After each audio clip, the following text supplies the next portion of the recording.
અમે નાના હતા ને, અમારી માને સાડી પહેરવા નહોતી, અમને કપડા પહેરવા નહોતા, પાથરવા નહોતું, ખાવા નહોતું, થીગડા મારી લેતા.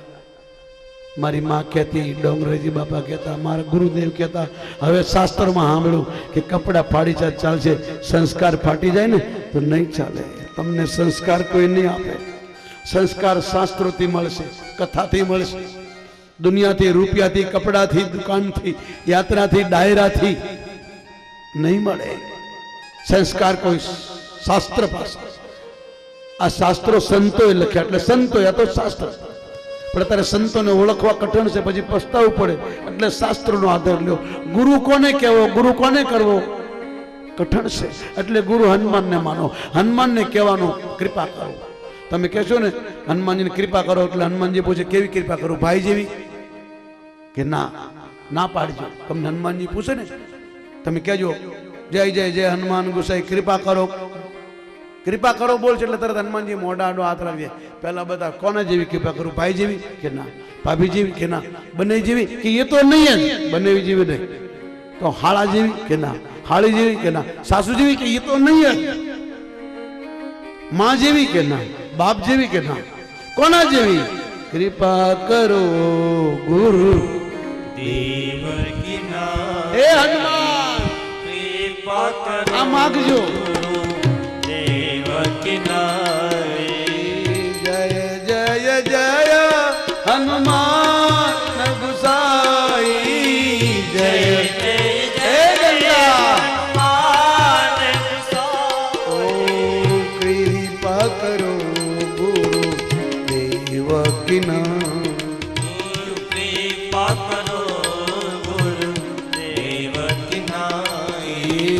સાધુ સંત કે तुम रखवारे, साधु संत के तुम रखवारे. असुर निकंदन राम दुलारे, हनुमान असुर निकंदन राम दुलारे. वाला असुर निकंदन राम.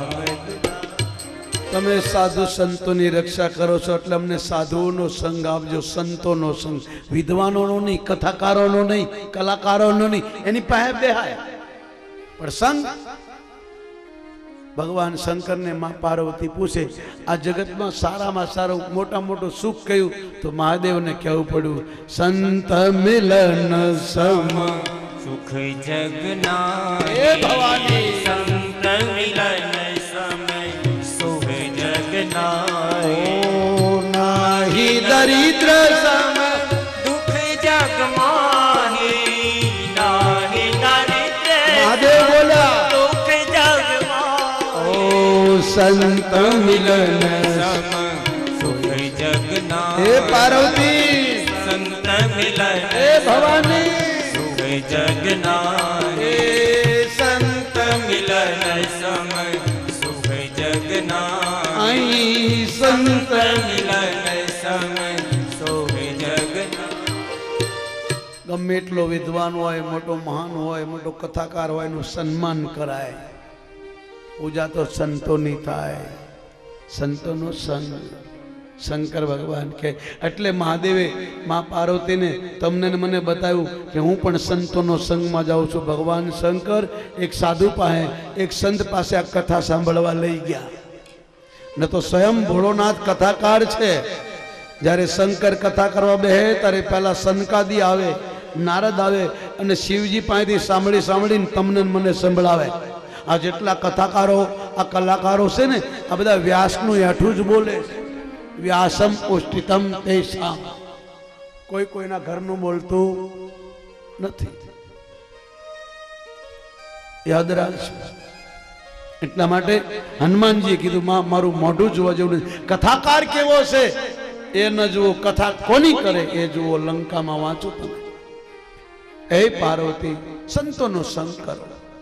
અને રામને સબરીએ પૂછ્યું તારી ભક્તિ કરવી શું કરવું? તો રામે પણ આ કીધું પ્રથમ ભક્તિ સંત. હે સબરી પ્રથમ ભક્તિ કોઈ સંત કા સંગ કરો. ઓ दूसरी रति मम कथा प्रसंगा दूसरी रति मम कथा प्रसंगा ए दूसरी रति मम कथा प्रसंग वाला दूसरी रति मम कथा प्रसंग आ मोहन दादा मारी साथे होय छे 2000 कथाथी 2000 तो मारा खाला हवारमा हवन होय ने हवन तो 2000 माणसो मारा हवनमा होय काठियावाड़मां मारो पहलो दाखलो था 100 वर्ष તમારા એટલે આમ કથા કરું પણ હું એવો ભાવ રાખીને કરું કે એક કથા મારી માં સાંભળે છે અને બીજી ગંગા સાંભળે છે આવો ભાવ રાખી ન તો હું ભીડ ભડાકામાં બોલનારો સાધુ છું કારણ કે અમારે લેવું નહીં મારે કોઈ ચેલા નથી બનાવવા હું સંત નથી ભાઈ કોઈ સંતનો સંગ કરજો મારો નહીં હું તો સંતના નામના રોટલા ખાઉં છું અને સંતની સાથે રહેવાથી સંતની સેવાથી સંતના ચરણમાંથી અહીં સુધી પહોંચ્યો એટલે હું સંતના ગુણગાન ગાઉં છું તમારી કરતા 10 ગણો સુખી છું હાથ પેઢી ખાવ ખૂટે નહીં એટલું મારા ગુરુએ મને આપ્યું છે પણ એનો દેખાવ ન કરાય અને પચાવાય અને ગુરુ કૃપા હોય તો પચે ને તો બલબલા ભૂલાઈ જાય આ પચાવવું બહુ અઘરું છે માટે ઈશ્વરે તમને સમય સંપત્તિ આવી હોય તો પચાવજો અભિમાન ન કરશો હું છું હું જ કરું મારું જ થાય હું કમ થાય અમે છીએ એટલે તમારું કામ થયું નહીં આપણે હૈયે છીએ તો આ સંસાર ચાલે છે अपने नहीं होंगे तो भी चलेगा राम भी चले गए कृष्ण भी चले गए फिर भी संसार चल रहा है यहाँ किसी के बिना कुछ अटकता नहीं है पर मानस ने खबर पड़ी जाए क्या अटकवू क्या टकवू क्या सटकवू आ त्रण जने खबर पड़ी जाए अने भागवत कथा समझाय आ त्रण समझावू जोईए क्या अटकवू कोई एवी पाहे एनी पाहे अटकजो एवी जगहे बेहजो अटको એટલે अटकी जाऊ बहु थई गયું बहु खाधु पीधु जीवन ने बदलવું अटकવું એટલે बहु થઈ ગયું હવે થોડું ભજન કરીએ સમય કાઢીએ આવું કરીએ આમાં લખ્યું છે નવદા ભક્તિમાં છઠ્ઠી ભક્તિ થોડી જંજાળ ઓછી કરવી છોકરાને વહુ આવી જાય બધા મોહન દાદા છોકરાને ઘરે વહુ આવી ગઈ એટલે છોડી દીધું તમે કરો હવે મારું કામ પૂરું ડોશે લઈને કથા કીર્તનમાં એવું નથી કે મારે જ કથા બધાય કથામાં જાય બધાય બાપુની કથા હોય શરદભાઈની કથા કોઈ પણ કથા કરે કારણ કે એ આ રસનો ભમરો છે ગટરના કીડાને તમે ઉઠાવો ને અમારો મોહન દાદો બોલે ગટરના કીડાને ઉઠાવી તમે એને ગુલાબમાં મોકલો તો મરી જશે એ બેભાન થશે એમાં અમુક લોકો ગટરના કીડા હોય અહીં આવે ને તો એને ગટરનો જ ફાવે એને આ ભાગવત રૂપી ગુલાબ નહીં ફાવે કારણ કે ગટરનો કીડો છે એ દુર્ગંધ હોય નુગરા નરને ભક્તિ ન ભાવે કાં ઉઠે मदनी माखी पर हरी दुर्गंध होय त्या जाय नुगरा नर ने भक्ति न भावे का उठे न का ऊंघी जाय ए गटर नो कीड़ो छे एने भागवत रूपी गुलाब नहीं गमे एमा नहीं बे होश थशे बे होश એટલે કંટાળી જશે એને મજા નહીં આવે ભમરાને જ ખબર આનો રસ શું છે એટલા માટે ભમરો કોઈ ચંપા પાસે નથી જાતો જુઓ તો ખરા ભમરાને ખબર છે કા बमरा ने पूछा चंपा पास क्या केम चंपा है ने मेरी माँ राधा जैसा है राधा नु वर्ण केवुं छे चंपा जेवुं एटले चंपो मेरी माँ राधा जैसा है एटले चंपा पास नहीं जाते बमरा तीन में तीज गुण रूप रंग और सा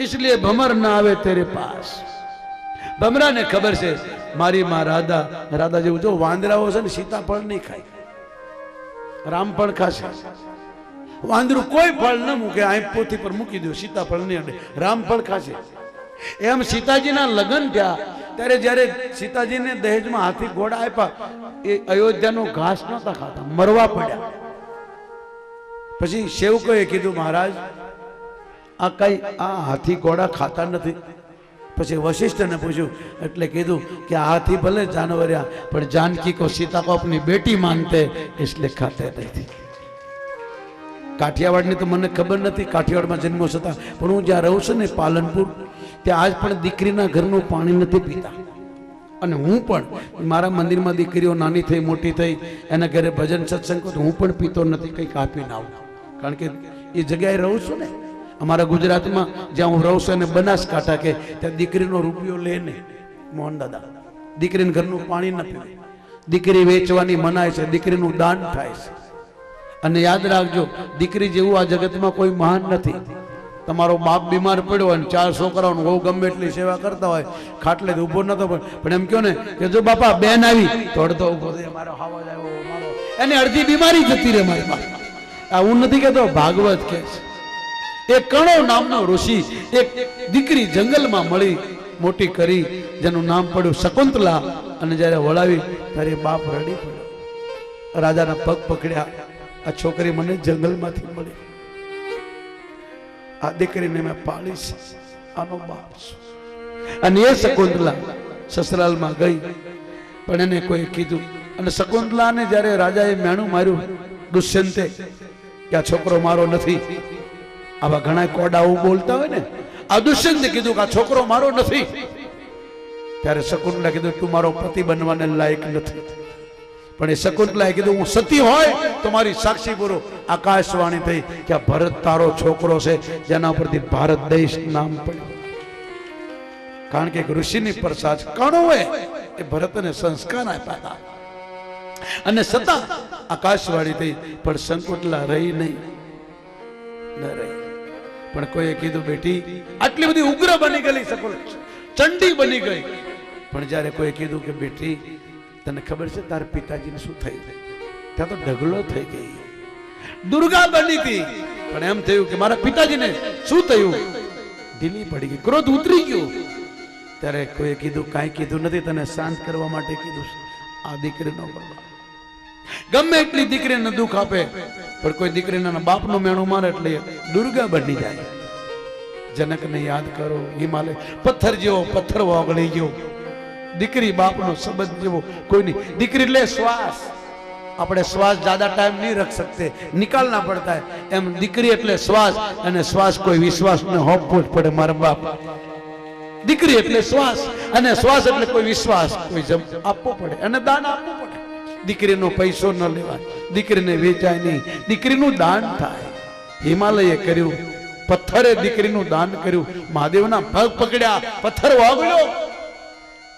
જન જ્ઞાની ઓગળી ગયો, સુખદેવનો ગુરુ ઓગળી ગયો,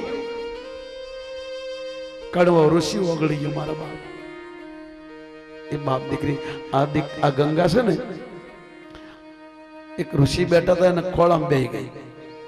એટલે એને કીધું કેમ કે મારી સાથે લગ્ન કરો. એટલે જો આ દેશનો ઋષિ એ ગંગાને કીધું કે તું મારા ખોળામાં બેઠી ને, એટલે ખોળામાં કોણ બે, દીકરી બે, તું મારી દીકરી થાય. પણ દીકરી હું તને વરદાન આપું છું કે મારો દીકરો તારા હાથે લગ્ન કરશે. ગંગાએ કીધું તારા 90 વર્ષ વધે ને હવે તારો દીકરો થેનો કે થાશે, તપ કરું છું. અને આજ ગંગા કિનારે એનો દીકરો જો શાંતનુ અને ગંગાના લગ્ન થયા, એની સાથે થયા. આ ભાગવતમાં લખ્યું છે. અને એ બાપ ગઈઢો થયો ત્યારે જ કહેશે બેટા આ ખજાનાની ચાવી, આ રાજપાટ આપું, પણ મારા દીકરા રોજ ગંગાજીની પરિક્રમા કરજે. આ બાપ કહેશે દીકરા ने बेटा रोज गंगा की परिक्रमा करना, तुम्हें एक औरत मिलेगी, एक रूप रूप का अवतार स्त्री मिलेगी, और वो उसके साथ तुम विवाह करना, शादी करना. मगर एक बात, ये जे के एने हाँ पाड़जे, कोई वस्तु में मना न करतो.